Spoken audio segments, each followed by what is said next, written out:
ಉಪಯುಕ್ತ.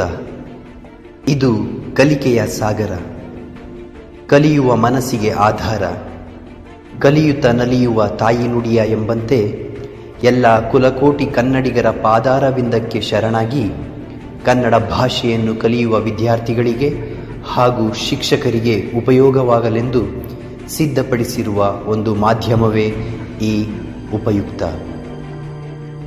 ಗದ್ಯಪಾಠ ವೃಕ್ಷಸಾಕ್ಷಿ. ಲೇಖಕರು ದುರ್ಗಸಿಂಹ. ಕನ್ನಡ ಸಾಹಿತ್ಯ ಪರಂಪರೆಯಲ್ಲಿ ಕಥಾ ಸಾಹಿತ್ಯ ಅತ್ಯಂತ ಜನಪ್ರಿಯವಾದಂಥ ಸಾಹಿತ್ಯ. ಕತೆ ಯಾರಿಗಿಷ್ಟ ಇಲ್ಲ ಹೇಳಿ? ಮಕ್ಕಳಿಂದ ಹಿಡಿದು ಹಿರಿಯರ ತನಕ ಎಲ್ಲರೂ ಆಸಕ್ತಿದಾಯಕವಾಗಿ ಕೇಳುವಂಥ ಒಂದು ಸಾಹಿತ್ಯ ಪ್ರಕಾರ ಇದ್ದರೆ ಅದು ಕಥಾ ಸಾಹಿತ್ಯ. ಈ ಕಥೆಗಳು ಮನರಂಜನೆ ಜೊತೆಗೆ ಜೀವನದ ಮೌಲ್ಯಗಳನ್ನು, ನೀತಿಗಳನ್ನು ತಿಳಿಸ್ಕೊಡ್ತವೆ. ಸತ್ಯ, ಧರ್ಮ, ಅಹಿಂಸೆ, ತ್ಯಾಗ, ವೈರಾಗ್ಯ, ನಿಸ್ವಾರ್ಥ ಇತ್ಯಾದಿ ಆದರ್ಶ ವ್ಯಕ್ತಿತ್ವವನ್ನು ರೂಢಿಸ್ಕೊಳ್ಳಿಕ್ಕೆ ಈ ಕಥೆಗಳು ನಮಗೆ ಪ್ರೇರಣೆಯನ್ನು ನೀಡುತ್ತೆ.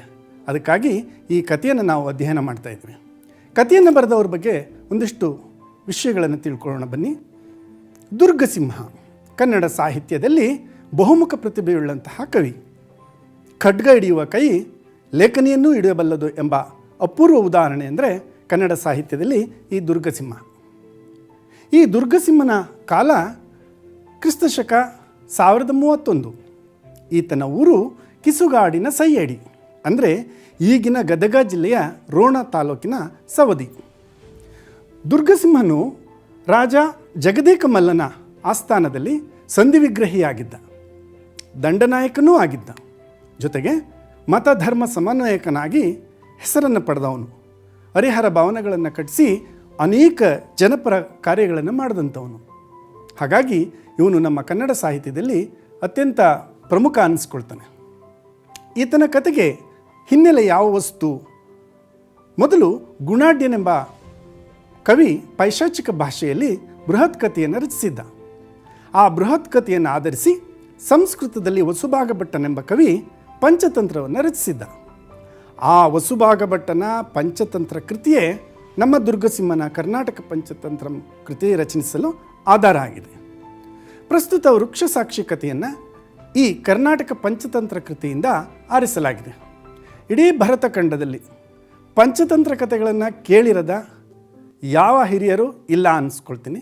ಅದೇ ರೀತಿ ಮಕ್ಕಳು ಕೂಡ ಪಂಚತಂತ್ರ ಕಥೆಗಳೆಂದರೆ ಎಲ್ಲರ ಕಿವಿ ಇತ್ತ ಕಡೆ ಆಲಿಸಬೇಕು ಅನಿಸುತ್ತೆ. ಪಂಚತಂತ್ರ ಈ ಕೃತಿಯ ವೈಶಿಷ್ಟ್ಯತೆ ಏನು? ಇದೊಂದು ಗದ್ಯ ಮತ್ತು ಪದ್ಯ ಮಿಶ್ರಿತವಾದಂತಹ ಕಾವ್ಯ ನಿರೂಪಣೆ ಮತ್ತು ಕಥಾ ನಿರೂಪಣೆ. ಇದನ್ನು ನಾವು ಚಂಪು ಶೈಲಿ ಅಂತ ಕರಿತೇವೆ. ಇಲ್ಲಿ 48 ಕಥೆಗಳು, ಜೊತೆಗೆ 475 ಪದ್ಯಗಳು, 230 ಶ್ಲೋಕಗಳಿಂದಲೂ ಕೂಡ ಸಮೃದ್ಧವಾದಂಥ ಕೃತಿ ಈ ದುರ್ಗಸಿಂಹನ ಕರ್ನಾಟಕ ಪಂಚತಂತ್ರ ಕೃತಿ. ಕೃತಿಯ ಸಂಪಾದಕರು ಗುಣ್ಮಿ ಚಂದ್ರಶೇಖರ ಐತಾಳ್ರು. ಪಂಚತಂತ್ರಗಳೆಂದ್ರೆ ಏನು? ನಾವೆಲ್ಲ ಕಡೆ ಹೇಳ್ತೀವಿ. ಪಂಚತಂತ್ರಗಳೆಂದ್ರೆ ಏನು ಅಂತಂದರೆ ಭೇದ, ಪರೀಕ್ಷಾ, ವಿಶ್ವಾಸ ಮತ್ತು ವಂಚನ ಇತ್ಯಾದಿ ಮಿತ್ರ ಕಾರ್ಯ. ಈ ಪಂಚತಂತ್ರಗಳನ್ನು ಆಧರಿಸಿಯೇ ಹಿಂದೆ ರಾಜರ ಕಾಲದಲ್ಲಿ ತಮ್ಮ ರಾಜಕೀಯ ವಿದ್ಯಮಾನಗಳನ್ನು ಬಗೆಹರಿಸ್ಕೊಳ್ತಾ ಇದ್ದರು. ಆ ಮೂಲಕ ತಮ್ಮ ಮಕ್ಕಳಿಗೆ ಈ ಪಂಚತಂತ್ರ ಸೂತ್ರಗಳ ಮೂಲಕವೇ ಶಿಕ್ಷಣವನ್ನು ನೀಡ್ತಾ ಇದ್ರು ಅನ್ನುವಂಥ ಸಂಗತಿಯನ್ನು ನಾವು ಅನೇಕ ಕಡೆ ಕೇಳಿಬರ್ತದೆ. ಜೊತೆಗೆ ಈ ಕಥೆಯಲ್ಲಿ ಬರುವಂಥ ಮುಖ್ಯಾಂಶಗಳನ್ನು ನಾವು ತಿಳ್ಕೊಳ್ಬೇಕು. ಕತೆ ಏನು ಸಂದೇಶವನ್ನು ನೀಡುತ್ತೆ? ಸತ್ಯಕ್ಕೆ ಸಾವಿಲ್ಲ, ಸುಳ್ಳಿಗೆ ಸುಖವಿಲ್ಲ, ಹಣಕ್ಕಿಂತ ಗುಣಲೇಸು, ಮಾಡಿದ್ದುಣ್ಣೋ ಮಹಾರಾಯ. ಈ ಎಲ್ಲ ನಾಣ್ಣುಡಿಗಳನ್ನು ನಾವು ಕೇಳಿದ್ದೇವೆ. ಅದಕ್ಕೆ ಪೂರಕವಾದಂತಹ ಕತೆ ಇದಾಗಿದೆ. ಕಥೆಯನ್ನು ಅವಲೋಕನ ಮಾಡೋದಾದರೆ, ಮಧುರಾ ನಗರದಲ್ಲಿ ಧರ್ಮಬುದ್ಧಿ ಮತ್ತು ದುಷ್ಟಬುದ್ಧಿ ಎಂಬ ಇಬ್ಬರು ಗೆಳೆಯರು, ವ್ಯಾಪಾರಿಗಳ ಮಕ್ಕಳು, ಪರಸ್ಪರ ಸ್ನೇಹಿತರಾಗಿದ್ದರು. ಇಬ್ಬರೂ ಜೊತೆಯಲ್ಲೇ ವ್ಯಾಪಾರಕ್ಕೆ ಹೋಗಿ ಬರ್ತಾಯಿದ್ರು. ಒಮ್ಮೆ ಹೀಗೆ ಹೊರನಾಡಿಗೆ ವ್ಯಾಪಾರಕ್ಕೆ ಹೋದಾಗ ಅಪಾರವಾದ ಹೊನ್ನಿನ ಲಾಭ ಅವರಿಗೆ ಸಿಕ್ತು. ಅದನ್ನು ಪಡೆದು ಅವರು ಮರಳಿ ಮಧುರಾ ನಗರಕ್ಕೆ ಬರುವ ಸಂದರ್ಭದಲ್ಲಿ ಇನ್ನೇನು ಊರನ್ನು ಸಮೀಪಿಸುವ ಹತ್ತತ್ರ ಬಂದಾಗ ಹೊನ್ನನ್ನು ಹಂಚಿಕೊಳ್ಳುವಂಥ ಆಲೋಚನೆ ಬರುತ್ತೆ. ಆ ಸಂದರ್ಭದಲ್ಲಿ ದುಷ್ಟಬುದ್ಧಿ ಒಂದು ಸಲಹೆಯನ್ನು ಕೊಡ್ತಾನೆ. ನೋಡು, ಈ ಹೊನ್ನನ್ನು ಮನೆಯಲ್ಲಿಟ್ಟು ಮತ್ತೆ ನಾವು ವ್ಯಾಪಾರಕ್ಕೆ ಹೋಗಬೇಕಾಗತ್ತೆ. ನಿಶ್ಚಿಂತೆಯಿಂದ ವ್ಯಾಪಾರ ಮಾಡಲಿಕ್ಕೆ ಆಗೋದಿಲ್ಲ, ಕಾರಣ ರಕ್ಷಣೆ ಬೇಕದಕ್ಕೆ. ಹಾಗಾಗಿ ನಾವು ಹೊನ್ನನ್ನು ಖರ್ಚಿಗೆ ಸಾಕಷ್ಟು ತೆಗೆದುಕೊಂಡು ಉಳಿದ ಹಣವನ್ನು ಈ ಮರದ ಕೆಳಗಡೆ ಬಚ್ಚಿಟ್ಟುಬಿಡೋಣ, ಅಗತ್ಯ ಬಿದ್ದಾಗ ಇಬ್ಬರೂ ಬಂದು ತೆಗೆದುಕೊಳ್ಳೋಣ ಎಂಬ ಸಲಹೆಯನ್ನು ದುರಾಲೋಚನೆಯಿಂದ ದುಷ್ಟಬುದ್ಧಿ ನೀಡ್ತಾನೆ. ಈ ಪಾಠದಲ್ಲಿ ಬರುವಂಥ ಪ್ರಶ್ನೆ ಮೊದಲನೇದು ಇದೆ, ದುಷ್ಟಬುದ್ಧಿ ಯಾವ ಸಲಹೆಯನ್ನು ನೀಡಿದನು? ದುಷ್ಟಬುದ್ಧಿ ಹೊನ್ನನ್ನು ಈ ವಟವೃಕ್ಷದ ಕೆಳಗೆ ಬಚ್ಚಿಡೋಣ, ಅಗತ್ಯ ಬಿದ್ದಾಗ ಇಬ್ಬರು ತೆಗೆದುಕೊಳ್ಳೋಣ ಎಂಬ ಸಲಹೆಯನ್ನು ನೀಡುತ್ತಾನೆ. ಸರಿ, ಹೊನ್ನನ್ನು ಇಬ್ಬರು ಕೂಡ ಅಲ್ಲಿ ಬಚ್ಚಿಡ್ತಾರೆ. ದುಷ್ಟಬುದ್ಧಿಯು ಕೆಲವು ದಿನಗಳ ನಂತರ ಏಕಾಂಗಿಯಾಗಿ ಹೋಗಿ ಆ ಹೊನ್ನನ್ನು ತಾನೇ ಕದ್ದು ಬಿಡ್ತಾನೆ. ಕದ್ದಿದ್ದೂ ಅಲ್ಲದೆ ಧರ್ಮಬುದ್ಧಿಯೇ ಕಳ್ಳತನ ಮಾಡಿದ್ದಾನೆ ಅನ್ನುವಂಥ ಆರೋಪವನ್ನು ಕೂಡ ಮಾಡಿಬಿಡ್ತಾನೆ. ಇದು ಕಥೆಯಲ್ಲಿ ನೀವು ಓದಿದ್ದೀರಿ. ಊರಿನ ಧರ್ಮಾಧಿಕಾರರ ಬಳಿ ಹೋಗಿ ದೂರನ್ನು ನೀಡ್ತಾನೆ. ಜೊತೆಗೆ ಈ ಹೊನ್ನನ್ನು ಕದ್ದಿರಲಿಕ್ಕೆ ವೃಕ್ಷವೂ ಕೂಡ ಸಾಕ್ಷಿಯಾಗಿದೆ, ನನಗೆ ವಿಚಾರಣೆ ಮಾಡಿ ನ್ಯಾಯ ದೊರಕಿಸಿಕೊಡಿ ಎಂಬ ಆರೋಪವನ್ನು ದುಷ್ಟಬುದ್ಧಿ ಮಾಡ್ತಾನೆ. ಆ ಸಂದರ್ಭದಲ್ಲಿ ವಟವೃಕ್ಷವು ಸಾಕ್ಷಿ ಹೇಳುತ್ತೆಯೇ? ಆಶ್ಚರ್ಯ ಆಗುತ್ತೆ. ಧರ್ಮಾಧಿಕರಣರು ಅಶ್ರುತಪೂರ್ವಂ ಎಂಬ ಆಶ್ಚರ್ಯಕರ ಅಭಿಪ್ರಾಯವನ್ನು ವ್ಯಕ್ತ ಮಾಡ್ತಾರೆ. ಅದನ್ನು ನೋಡೋಣ, ಈ ಮರ ಏನಾದರೂ ಸಾಕ್ಷ್ಯ ಹೇಳುತ್ತೆ ಅನ್ನೋದಾದರೆ ಈ ದಿನ ಸಂಜೆ ಆಗಿದೆ, ನಾಳೆ ಹೋಗಿ ಆ ಮಠದ ಆ ವಟವೃಕ್ಷದ ಬಳಿ ನಾವು ಸಾಕ್ಷಿಯನ್ನು ಕೇಳೋಣ ಅಂತ ಹೇಳಿ ಅವರಿಬ್ಬರನ್ನು ಸಮಾಧಾನ ಮಾಡಿ ಮನೆಗೆ ಕಳಿಸ್ಕೊಡ್ತಾರೆ. ಇತ್ತ ಕಡೆ ದುಷ್ಟಬುದ್ಧಿ ಮನೆಗೆ ಬಂದು ತಂದೆಯನ್ನು ವಟವೃಕ್ಷದ ಪೊಟರೆಯಲ್ಲಿ ಕುಳಿತು ಸುಳ್ಳು ಸಾಕ್ಷಿ ಹೇಳುವಂತೆ ಒತ್ತಾಯಿಸುತ್ತಾನೆ. ದುಷ್ಟಬುದ್ಧಿಯು ತಂದೆ ಪ್ರೇಮಮತಿಯನ್ನು ವಟವೃಕ್ಷದ ಒಳಗೆ ಕುಳಿತು ಸುಳ್ಳು ಸಾಕ್ಷಿ ಹೇಳುವಂತೆ ಒತ್ತಾಯಿಸುತ್ತಾನೆ. ಸುಳ್ಳು ಸಾಕ್ಷಿ ಹೇಳಲು ಒತ್ತಾಯಿಸಲು ಕಾರಣವೇನು? ದುಷ್ಟಬುದ್ಧಿ ಹೇಳ್ತಾನೆ, ನಿನ್ನ ಒಂದು ಸುಳ್ಳು ನುಡಿಯಿಂದ ನಾವು ಬಹಳ ದಿನಗಳವರೆಗೆ ಉಂಡು ಉಟ್ಟು ಸುಖವಾಗಿ ಬಾಳಬಹುದು ಅನ್ನುವಂಥ ಸ್ವಾರ್ಥ ಆಲೋಚನೆ ಈ ದುಷ್ಟಬುದ್ಧಿಗೆ ಬರುತ್ತೆ. ಹಾಗಾದರೆ ತಂದೆ ಹಿರಿಯನಾಗಿ, ತಂದೆಯಾಗಿ, ತಿಳುವಳಿಕೆಯುಳ್ಳವನಾಗಿ ಒಪ್ಕೊಳ್ತಾನೆಯೇ ಸುಳ್ಳು ಸಾಕ್ಷಿ ಹೇಳೋಕ್ಕೆ? ಖಂಡಿತ ಇಲ್ಲ. ಇಡೀ ಕಥಾಭಾಗದ ನೈತಿಕ ಸಂದೇಶ ಇರೋದೇ ಈ ತಂದೆ ಪ್ರೇಮಮತಿಯ ಅಭಿಪ್ರಾಯದಲ್ಲಿ. ಆತ ಹೇಳ್ತಾನೆ, ನೋಡು ಮಗು, ಪರದನ ಹರಣಂ ವಿಶ್ವಾಸಘಾತುಕಂ ಸ್ವಾಮಿ ದ್ರೋಹಂ ಇವೆಲ್ಲಂ ಏಗೈದು ಕಿಡಿಸುಗುಂ ಇಂತಪ್ಪುದೆಲ್ಲಮಂ ನೀನು ಅರಿದಿದ್ದೆ ಎನ್ನನು ಸಾಕ್ಷಿ ಮಾಡಿ ಕಿಡಿಸಲ್ ಬಗೆದೆ ನಿನ್ನ ಪಳುವಗೆ ನಮ್ಮ ಕುಲವನ್ ಎಲ್ಲಮನ್ ಅಳಿವ ಬಗೆ. ಬೇಡ ಮಗು, ಈ ರೀತಿ ನಾವು ಪರರ ವಸ್ತುವನ್ನು ಕದಿಯೋದು, ವಿಶ್ವಾಸ ದ್ರೋಹ ಮಾಡುವಂಥದ್ದು, ವಂಚನಾ ಕಾರ್ಯ ಮಾಡುವಂಥದ್ದು ಕುಲನಾಶಕ್ಕೆ ಕಾರಣವಾಗುತ್ತೆ ಅಂತ ಹೇಳಿ ತಂದೆ ನಿರಾಕರಿಸ್ತಾನೆ. ಆದರೂ ಕೂಡ ಮಗ ದುಷ್ಟಬುದ್ಧಿ ತಂದೆಯನ್ನು ದಂಡಿಸಿ ದೈಹಿಕವಾಗಿ ಹಲ್ಲೆ ಮಾಡಿ ಹೊಡೆದು ಬಡಿದು ಒಪ್ಪಿಸ್ತಾನೆ. ಅದನ್ನು ಕವಿ ಹೇಗೆ ಒಂದು ಮಾರ್ಮಿಕ ರೀತಿಯಲ್ಲಿ ವರ್ಣಿಸ್ತಾನೆ ಅನ್ನುವಂಥ ಪದ್ಯ ಆ ಕಥಾಭಾಗದಲ್ಲಿ ಬರುತ್ತೆ. ಮೇದಿನಿಯಂ ಕ್ರಮಕ್ರಮದ ಪರ್ವಿದುದಾತ್ತ ನಭೋ ವಿಭಾಗಂ ಆಚ್ಛಾದಿತ ಧಿಂಗ್ಮುಖಂ ವ್ಯವಹಿತ ಅಖಿಲ ದೃಷ್ಟಿಪಥಂ ತಮಾಲ ಭೃಂಗೋದರ ನೀರದಾಗಮ ಘನ ಪ್ರಕ್ರಾಂಜನ ಪುಂಜ ಕೋಕಿಲ ಅಬ್ಜೋದರ ಕಾಯ ಕಾಂತಿ ಶಿತಿಕಂಠಗಳ ಪ್ರತಿಮ ಪ್ರಭಂ ತಮಂ. ಈ ರೀತಿ ಒಂದು ಸುಂದರವಾದ ಮಾರ್ಮಿಕವಾದ ಪ್ರಕೃತಿಯ ಹಿನ್ನೆಲೆಯುಳ್ಳ ವರ್ಣನೆಯನ್ನು ಕೊಡ್ತಾರೆ. ಪ್ರೇಮಮತಿ ಯಾಕೆ ಸುಳ್ಳನ್ನು ಹೇಳಲಿಕ್ಕೆ ಒಪ್ಕೊಂಡ, ಹೇಗೆ ಒಂದು ಜ್ಞಾನಿಯಾದಂಥ ಪ್ರೇಮಮತಿ ಈ ಒಂದು ತಪ್ಪು ನಡೆಯನ್ನು ಹೆಜ್ಜೆ ಇಡಲಿಕ್ಕೆ ಕಾರಣನಾಗ್ತಾನೆ ಅನ್ನೋದನ್ನು ಕವಿ ಮಾರ್ಮಿಕವಾಗಿ ಇಲ್ಲಿ ವಿವರಿಸಿದ್ದಾನೆ. ಭೂಮಿಯ ಮೇಲಿನ ಬೆಳಗನ್ನು ಮರೆಮಾಡುವ ರೀತಿಯಲ್ಲಿ ಕತ್ತಲು ಹೇಗೆ ಆವರಿಸ್ತು ನೋಡಿ. ದುಂಬಿಯ ಮೈಬಣ್ಣದಂಥ ಕಪ್ಪಾದ ಹೊಗೆ ತುಂಬಿದ ಕಾರ್ಮೋಡಗಳು ಕಣ್ಣ ನೋಟಕ್ಕೂ ಮಿಗಿಲಾಗಿ ದಶ ದಿಕ್ಕುಗಳನ್ನೂ ಆವರಿಸಿ ಆಕಾಶ ಭೂಮಿಯೆಲ್ಲೆಡೆ ವ್ಯಾಪಿಸುತ್ತಾ ಕತ್ತಲೆಯ ಅಂಧಕಾರವು ಆವರಿಸಿತು. ಆ ಕತ್ತಲು ಕಾಡಿಗೆಯಷ್ಟು ಕಪ್ಪಾಗಿತ್ತು. ಕೋಗಿಲೆಯ ಮೈಬಣ್ಣದಂತಹ ಕಗ್ಗತ್ತಲು ಅದಾಗಿತ್ತು. ವಿಷ್ಣುವಿನ ದೇಹದ ಕಾಂತಿಯಷ್ಟು ಕಪ್ಪು ಆ ಅಂಧಕಾರದಲ್ಲಿ ತುಂಬಿತ್ತು. ಶಿವನ ಕಂಠದಂತೆ ಹೋಲಿಸಲು ಅಸಾಧ್ಯವಾದ ಅಗಾಧವಾದ ಅಂಧಕಾರ ಈ ಜಗತ್ತನ್ನು ಆವರಿಸಿತ್ತು. ಆದರೆ ನೆನ್ಪಿಟ್ಕೊಳ್ಳಿ ಮಕ್ಕಳೇ, ಕವಿ ವರ್ಣಿಸ್ತಾ ಇರೋದು ಈ ಕಪ್ಪನೆಯ ಕಾರ್ಮೋಡಗಳು ಶಾಶ್ವತ ಅಲ್ಲ. ಅವು ತೇಲಿ ಮರೆಯಾದ ಮೇಲೆ ಮತ್ತೆ ಬೆಳಕು ಬಂದೇ ಬರುತ್ತೆ. ಹಾಗೆ ಮತ್ತೆ ಸತ್ಯ ಹೊರಹೊಮ್ಮುತ್ತೆ ಅನ್ನುವಂಥದ್ದನ್ನು ಕವಿ ಇಲ್ಲಿ ಮಾರ್ಮಿಕವಾಗಿ ಚಿತ್ರಿಸಿದ್ದಾರೆ. ನೀವು ಪರೀಕ್ಷಾ ದೃಷ್ಟಿಯಿಂದ ಕವಿ ಪ್ರೇಮಮತಿಯು ಹೇಳಿದ ಈ ಸಾಕ್ಷಿಯನ್ನು ಹೇಗೆ ವರ್ಣಿಸಿದ್ದಾನೆ ಎಂಬುದನ್ನು ಈ ಪದ್ಯದ ಮೂಲಕ ನೀವು ಅವಲೋಕನ ಮಾಡಬೇಕಾಗುತ್ತೆ.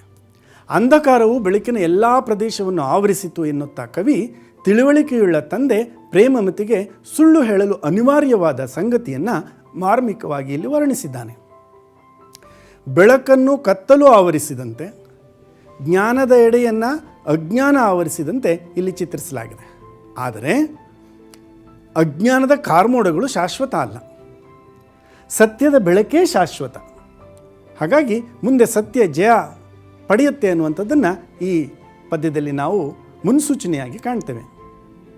ಇನ್ನು ಧರ್ಮಾಧಿಕಾರಣರು ಮರುದಿನ ವಟವೃಕ್ಷದ ಬಳಿ ಬರಲಿಕ್ಕೆ ಸಿದ್ಧತೆಯನ್ನು ಮಾಡುವಾಗ ಒಂದು ಪ್ರಶ್ನೆ ನಿಮ್ಮಲ್ಲಿ ಮೂಡುತ್ತೆ. ಮುಂಜಾನೆ ಎದ್ದು ಧರ್ಮಬುದ್ಧಿ ಏನು ಮಾಡಿದನು? ಮುಂಜಾನೆ ಎದ್ದು ಧರ್ಮಬುದ್ಧಿಯು ಜಳಕ ಮಾಡಿ, ಬುಧರಿಗೆ ವಂದಿಸಿ, ದೇವತೆಗಳನ್ನು ಅರ್ಚಿಸಿ, ಯಾಕೆ ಅಂದರೆ ಅವನಿಗೆ ಸತ್ಯ ಬೇಕಿದೆ, ವೃಕ್ಷವನ್ನು ಪೂಜಿಸಬೇಕಾಗಿದೆ, ಭಕ್ತಿಯಿಂದ ಅವನು ಬರ್ತಾನೆ. ಇತ್ತ ಕಡೆ ದುಷ್ಟಬುದ್ಧಿ ಏನು ಮಾಡ್ತಾನೆ? ಹಲ್ಲನ್ನೂ ಉಜ್ಜದೆ, ಮುಖವನ್ನೂ ತೊಳೆದೆ, ನೇರವಾಗಿ ಧರ್ಮಾಧಿಕರಣರ ಬಂದು ನೋಡಿ ಇನ್ನೂ ಆತ ಬಂದಿಲ್ಲ ಅಂತ ಆರೋಪ ಮಾಡ್ತಾನೆ. ಇರಲಿ, ಎಲ್ಲರೂ ಕೂಡಿ ವೃಕ್ಷದ ಬಳಿ ಹೋಗ್ತಾರೆ. ವೃಕ್ಷದ ಬಳಿ ಹೋಗಿ ಧರ್ಮಾಧಿಕರಣರು ವೃಕ್ಷವನ್ನು ಏನೆಂದು ಪ್ರಾರ್ಥಿಸಿದರು?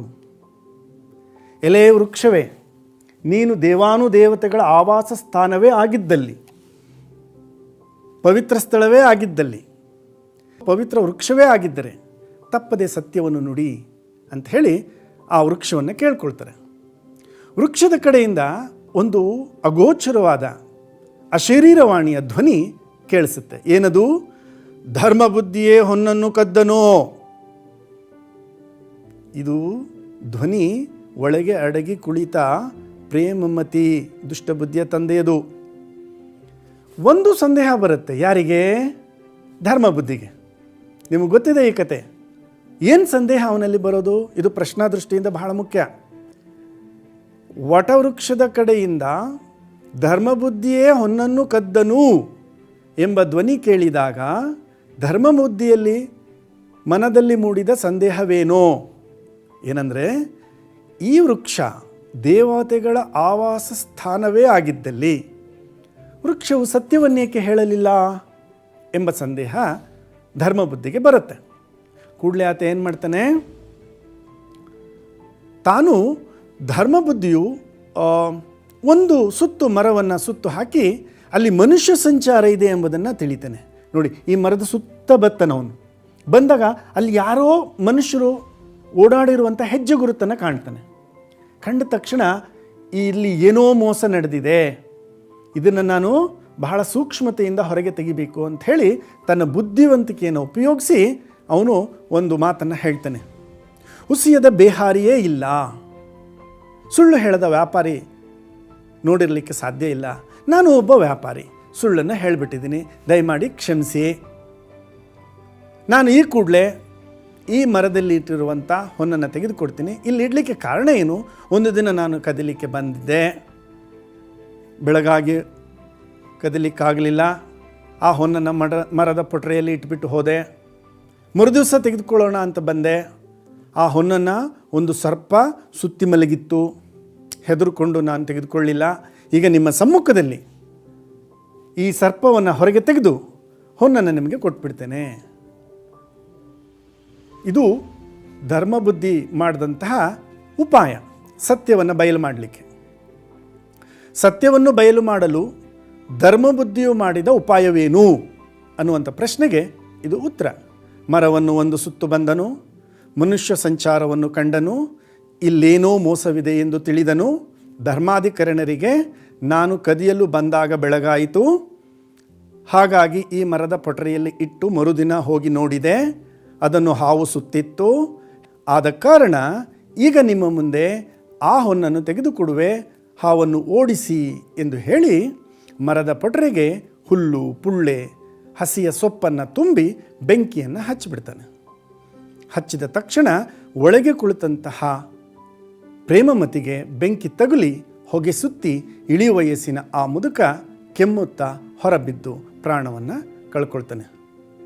ಹೀಗೆ ಧರ್ಮಬುದ್ಧಿ ಸತ್ಯವನ್ನು ಹೊರಗೆ ತೆಗಿತಾನೆ. ಧರ್ಮಬುದ್ಧಿಯು ಸುಳ್ಳು ಹೇಳದ ವ್ಯಾಪಾರಿ ಇಲ್ಲ, ಆದ್ದರಿಂದ ಕದ್ದ ಹೊನ್ನನ್ನು ತೆಗೆಯುವಾಗ ಬೆಳಗಾಯಿತು, ಮರುದಿನ ನೋಡಲಾಗಿ ಅದನ್ನು ಹಾವು ಸುತ್ತಿ ಮಲಗಿತ್ತು, ಕೊಳ್ಳಲಾಗದೆ ಹೆದರಿಕೆಯಿಂದ ಮನೆಗೆ ಹೋದೆ, ಈಗ ನಿಮ್ಮ ಸಮ್ಮುಖದಲ್ಲಿ ಹಾವನ್ನು ಹೊರದಬ್ಬಿ ಹೊನ್ನು ತೆಗೆದುಕೊಡುವೆನೆಂದು ಹೇಳಿ ಪೊಟ್ರೆಗೆ ಹುಲ್ಲು ಪುಳ್ಳೆ ತುಂಬಿ ಬೆಂಕಿ ಹಚ್ಚುವನು. ಆಗ ಪ್ರೇಮಮತಿ ಹೊಗೆ ತುಂಬಿ ಬೆಂಕಿಯಿಂದ ಸುಟ್ಟು ಮರಣ ಹೊಂದುವನು. ಹೀಗೆ ಧರ್ಮಬುದ್ಧಿ ಸತ್ಯವನ್ನು ಹೊರಗೆ ತೆಗೆದನು. ಇದು ನಿಮ್ಮ ಉತ್ತರ ಆಗಬೇಕಾಗತ್ತೆ.